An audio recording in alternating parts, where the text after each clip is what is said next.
Olá, meu nome é João Emílio, eu sou arquiteto de soluções e vou ser o seu instrutor para esse curso de Amazon Web Services.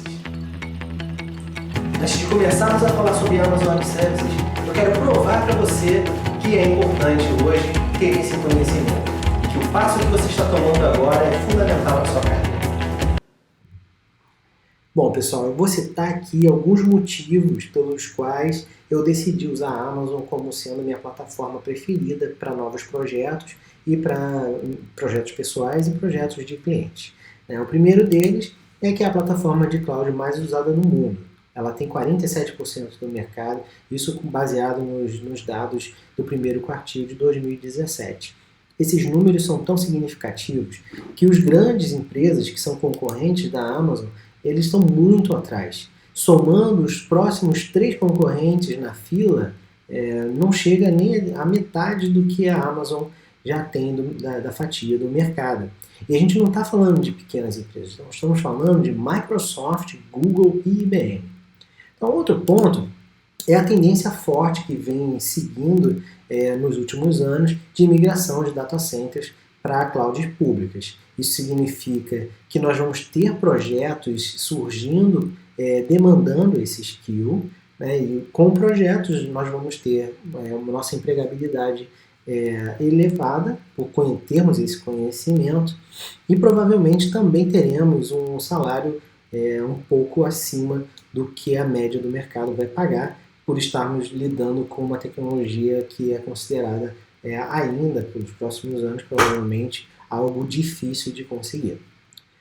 Um outro ponto é que a Amazon ela abrange muitas regiões demográficas, né? Ela está presente inclusive no Brasil, aqui em São Paulo, outras regiões pelo mundo, com certeza na América do Norte, na Europa e na Ásia, mas ela não está satisfeita só com isso, ela vai expandir ainda a sua abrangência para outras 5 regiões e mais 14 zonas de disponibilidade, sem contar com mais uma extensão da oferta de cloud para o governo dos Estados Unidos, que provavelmente vai estar sendo disponibilizada nos próximos meses, né? Também tem o fato de que um Solutions Architect certificado pela Amazon, ele tem sido considerado uma das profissões, uma das certificações mais bem pagas no mundo de tecnologia de informação. Isso segundo um relatório da Forbes em 2017. Ele está entre as 3 primeiras. Em 2016, ele estava na primeira posição.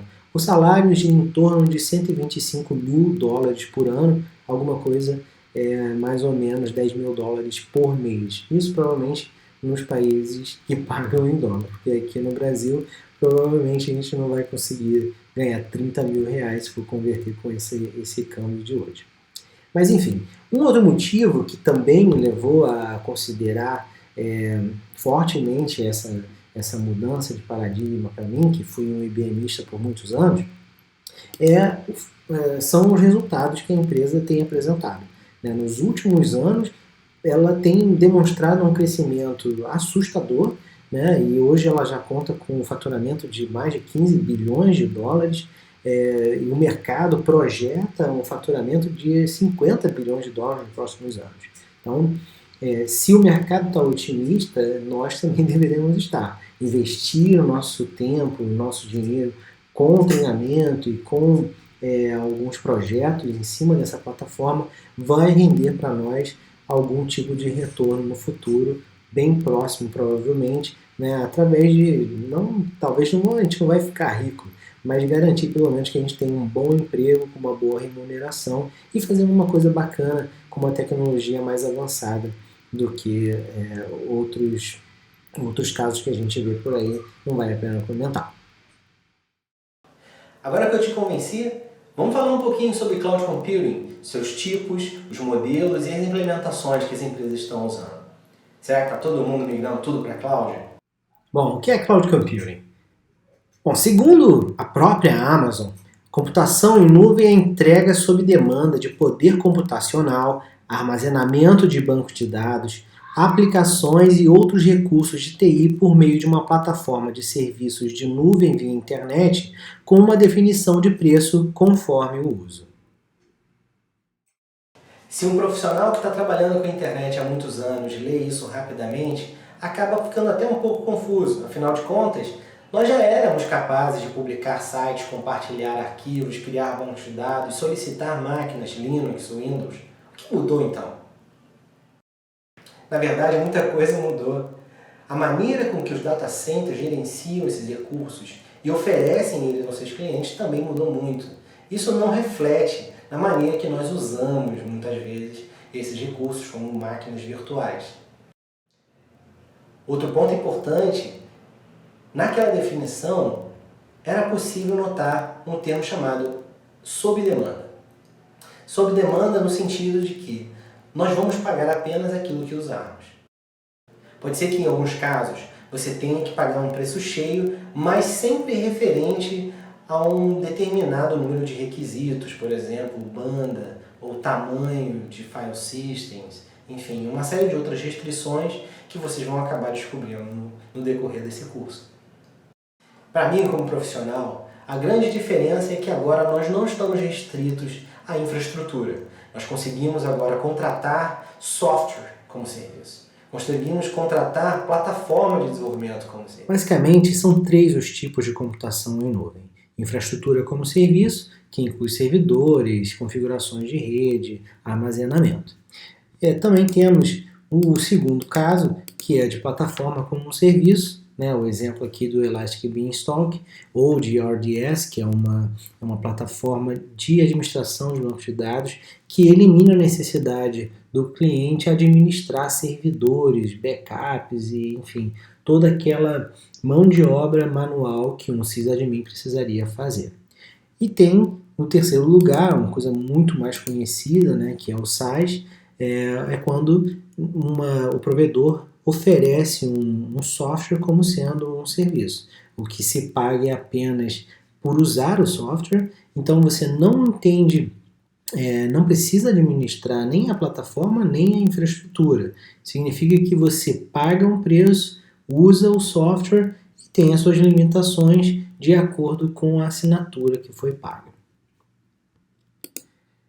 E, para terminar esse assunto, nós também temos que diferenciar alguns tipos de implantação. Há empresas que decidem, que optam por publicar todas as suas aplicações na nuvem, ter praticamente todo o que a gente chama de data center dentro de uma plataforma de cloud. Principalmente as empresas que já nascem na cloud, empresas famosas como Uber e Spotify, por exemplo. Há casos também, que é o muito mais comum de acontecer, de empresas que adotam o modelo de implantação híbrido, né, com uma parte dos seus recursos em um data center e a outra parte num provedor de cloud. Aí temos um caso que é mais atípico, é quando uma empresa decide implementar cloud computing dentro da própria empresa, no que a gente chama de uma nuvem privada.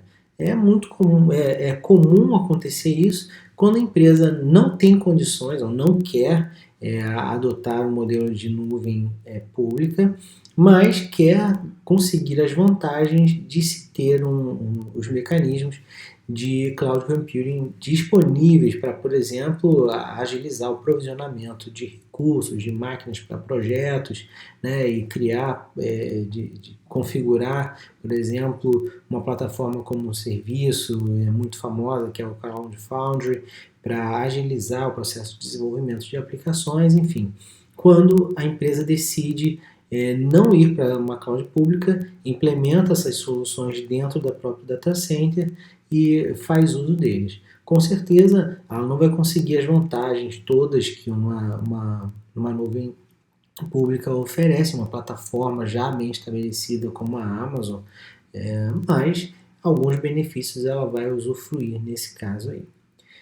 Bom, então era isso, pessoal. Para a introdução, eu acho que já está bom. E nos próximos vídeos, a gente vai começar a entender melhor como funciona a infraestrutura global da empresa, o que são regiões, edge locations e availability zones, tudo aquilo que você vai precisar entender para usar os serviços e os componentes que são oferecidos pela Amazon. Um abraço, então toma um cafezinho, daqui a pouco você volta para continuar o curso.